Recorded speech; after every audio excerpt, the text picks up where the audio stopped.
Hi you guys, welcome to my channel. Today's video I'm going to be doing an in-depth study of Proverbs 31, and I feel like out of all of Proverbs, this is the one for women at least that is talked about the most, because it is what God describes a noble character wife to be like, and that's something that we should all strive to be like.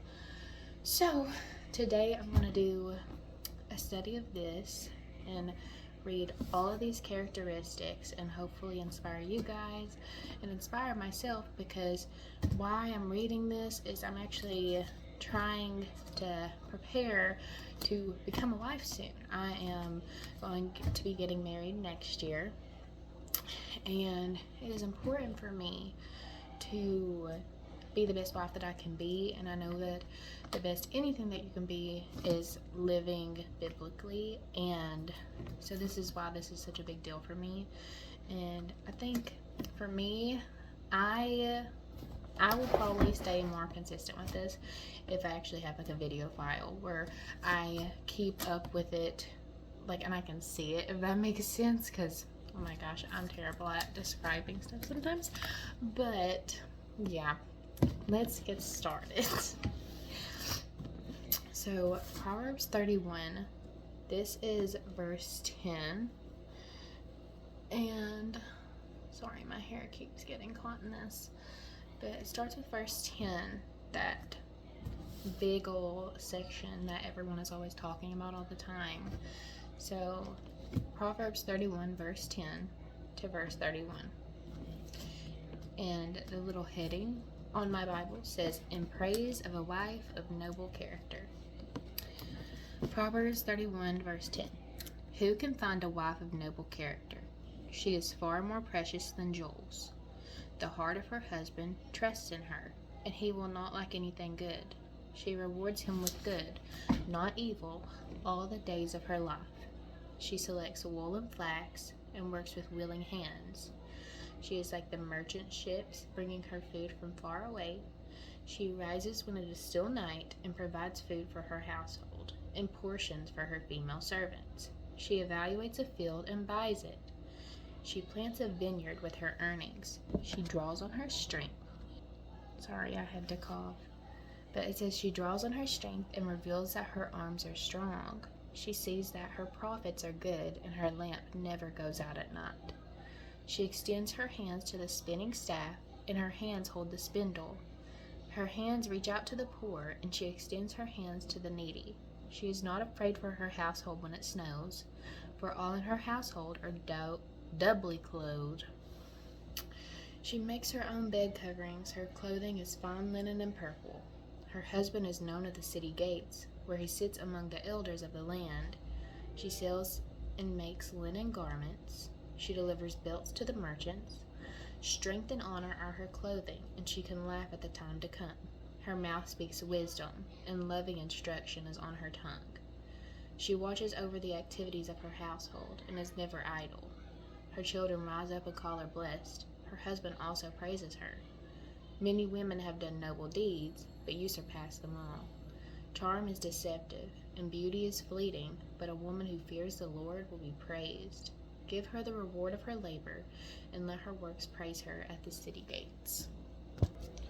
So I have this already in here because I went through a little Bible journaling phase, and I put a godly woman is and all the characteristics that were listed. But today I really want to do like a real time study of all the stuff in here, just telling you guys everything that stands out to me as I go back over it, because I feel like double checking what you've already read is very important, especially for memory. So first off, it says she's far more precious than jewels, and that means that she's very valuable. And it says her husband will not lack anything good, and he trusts in her. So it's saying that you need to be trustworthy to your husband, and you reward him with good, not evil. Let's see what else. This one really stuck out to me. It says her mouth speaks wisdom, and loving instruction is on her tongue. She watches over the activities of her household and is never idle.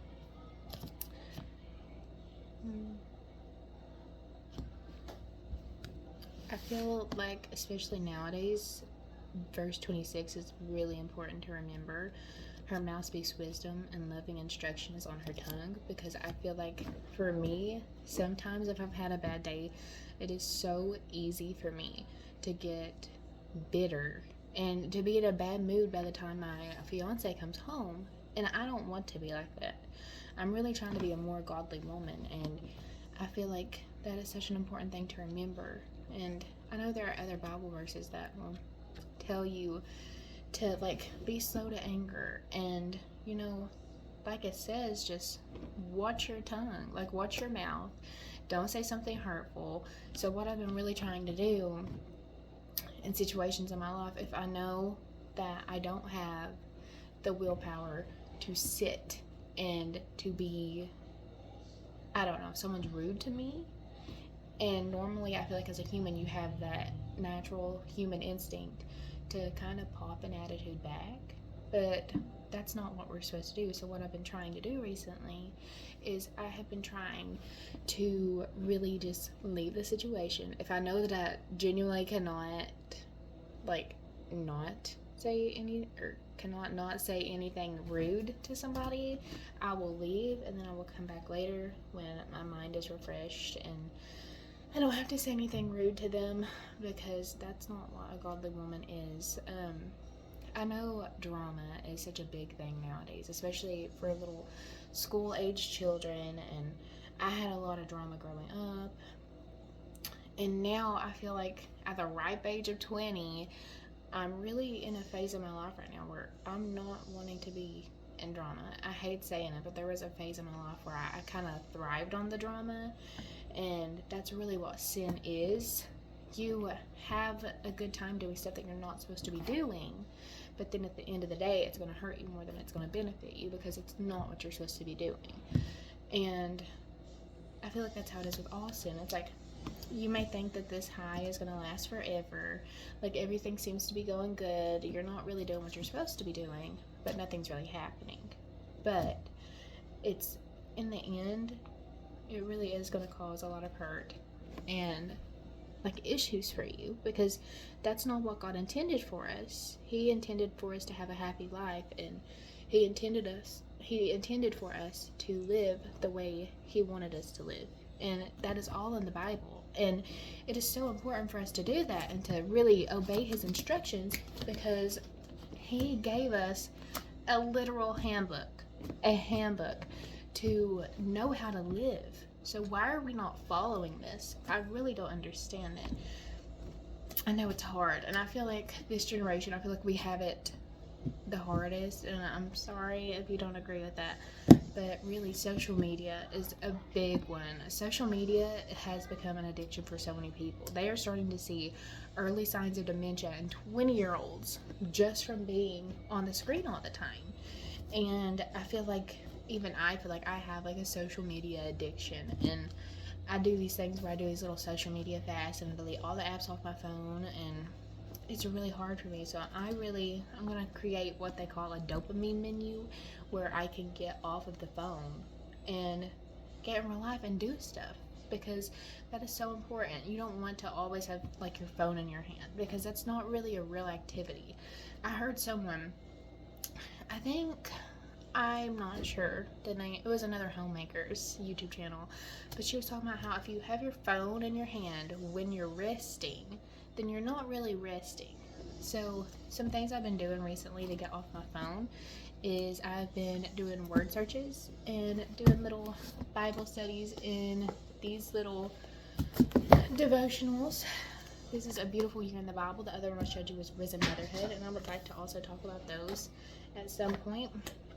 Right now I'm in week 2 of A Beautiful Year in the Bible, and it has been very, very nice. Me and my fiance actually do this together every night that we can. I'm not going to say every night and be untruthful, because we don't do it every night, but when we can, it is very important. And Risen Motherhood, I totally recommend this for all mothers, because it is just such an inspirational, uplifting book. I'm already on page 89, because I've been enjoying this so much, and I probably read this, not every day, but in total I probably read this book for like 3 days, and I'm already like almost halfway through it. It's pretty halfway looking, but I really recommend that. But I'm going to give you guys a challenge, and I'm going to challenge you guys to try to live just this week, just see how it goes. Try to live the way you're supposed to. Try to sin as little as possible, which is how you're supposed to. We are not Jesus. We are not going to be perfect. We are not going to ever get to a spot where we don't sin and we're perfect, because we're not. Only God is perfect, and God sent His only Son down so that we could have eternal life, and Jesus died on the cross for us, and He's the only one that will ever live a perfect life. So I really want to encourage you guys to try to live like the Proverbs 31 woman this week, and just see how it goes. Thank you guys for watching.